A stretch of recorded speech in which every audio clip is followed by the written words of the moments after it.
Friends, आज की short analysis में हम डिस्कस करेंगे निफ्टी 50 इंडेक्स के ऊपर। और दोस्तों, ये एक तरह का हमारा एक अल्ट्रा शॉर्ट टर्म एनालिसिस है, क्योंकि दोस्तों हम लोअर टाइम फ्रेम के अंदर काम कर रहे हैं 1 आवर टाइम फ्रेम के ऊपर। तो दोस्तों, वो लिहाज से ये पोजीशन का जो होल्डिंग पीरियड है वो इंट्राडे या मैक्स टू मैक्स 2 से 4 दिन की स्विंग पोजीशन जैसा रहेगा। और क्योंकि दोस्तों हमारा होल्डिंग पीरियड छोटा है, तो वो लिहाज से दोस्तों टारगेट और स्टॉप लॉस भी छोटे छोटे रहेंगे। यहाँ पर दोस्तों, यहाँ पे जो हमें ट्रेड सेटअप मिला है वो तकरीबन 500 से 550 पॉइंट कैप्चर करने की अपॉर्चुनिटी मिली है बाई साइड की तरफ। तो चलते हैं सीधा चार्ट के ऊपर। दोस्तों, आप लोग देख सकते हो कि ये वो टॉप एरिया था जहाँ से करेक्शन स्टार्ट हुआ था, और यहाँ से downward sloping parallel channel stock के अंदर बनी थी। एक्चुअल में करेक्शन इससे भी ऊपर स्टार्ट हुआ था, लेकिन यहाँ पर एक लोअर बाउंस आया था। वो बाउंस फिजल आउट आने के बाद नेक्स्ट लेग ऑफ करेक्शन यही एरिया से स्टार्ट हुआ था। तो फिलहाल हम यही एरिया को टॉप मानकर चल रहे हैं। अदरवाइज देखो तो इसका हायर टाइम फ्रेम का टॉप देखो तो वो और भी है, ये लेवल से ऊपर है। लेकिन हम आवरली टाइम फ्रेम में फिलहाल यहाँ से ही एक डीप सेलिंग आई थी, तो इसको ही हम लोअर टाइम फ्रेम में टॉप मानकर चल रहे हैं। और जब तक स्टॉक ये डाउनवर्ड स्लोपिंग पैरेलल चैनल में था, स्टॉक प्राइस वाइज करेक्शन के अंदर एंगेज रहा, और यहाँ पर back to back lower lows hit हुए। दोस्तों, अगर आप देखो तो फर्स्ट लोअर लोज यहाँ पर हिट हुआ, सेकंड लोअर लोज यहाँ हिट हुआ, थर्ड लोअर लोज यहाँ पर, फोर्थ यहाँ पर, और अल्टीमेटली फिफ्थ लोअर लोज यहाँ हिट हुआ।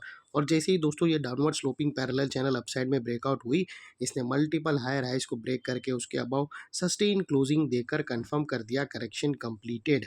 आवरली टाइम फ्रेम के अंदर करेक्शन कंप्लीट के सिग्नल मिल गए। यहाँ पर हमें दो बड़े पॉजिटिव सिग्नल मिले फ्रेंड्स। पहले तो इसने डाउनवर्ड स्लोपिंग पैरेलल चैनल को अपसाइड में ब्रेक किया, जिसकी वजह से जो स्ट्रेट डाउन साइड फॉल आ रहा था प्राइस वाइज करेक्शन का, अल्टीमेटली वहाँ पर ब्रेक लग गई।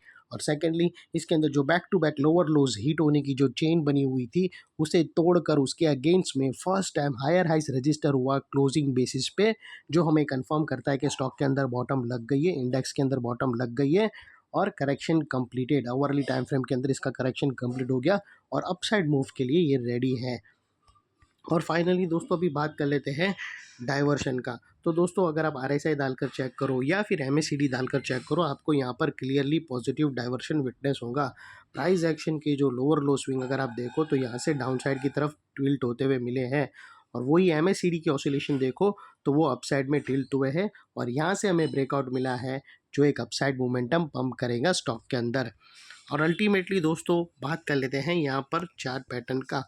तो फ्रेंड्स, अगर आप देखो तो यहाँ पर हमें एक ज़बरदस्त राउंडिंग बॉटम ब्रेकआउट होते हुए क्लियरली विटनेस होती है, और वो कुछ इस तरह से है दोस्तों।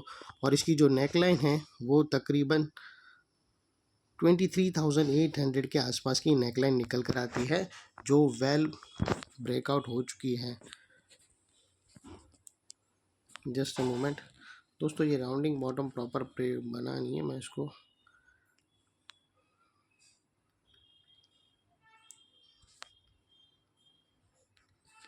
और दोस्तों, ये जो इनसाइड रेंज है राउंडिंग चार्ट पैटर्न की, ये तकरीबन 500 टू 550 पॉइंट की है, जो ऑलरेडी नेकलाइन से ब्रेकआउट हो चुकी है। अपसाइड सस्टेन मूव स्टार्ट करेगा, तो दोस्तों जितना इसका यहाँ तक का एरिया है उतना ही वो अपसाइड में भागेगा।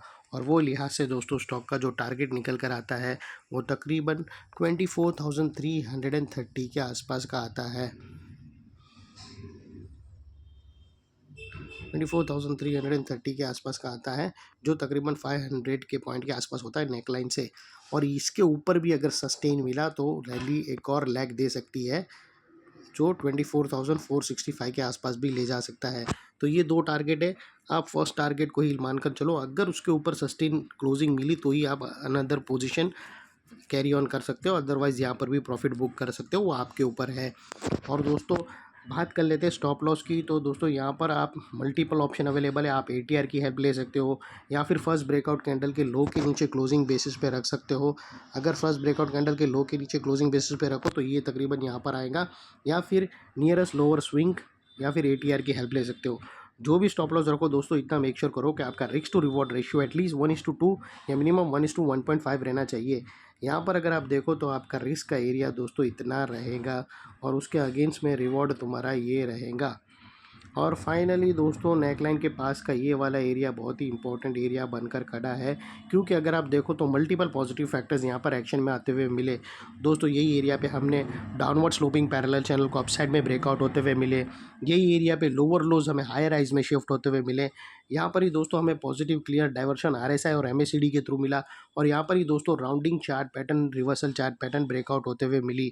तो वो लिहाज से दोस्तों ये एरिया जो अभी तक एक स्ट्रॉन्ग रेजिस्टेंस था, वो अल्टीमेटली स्ट्रॉन्ग सपोर्ट बनकर खड़ा है।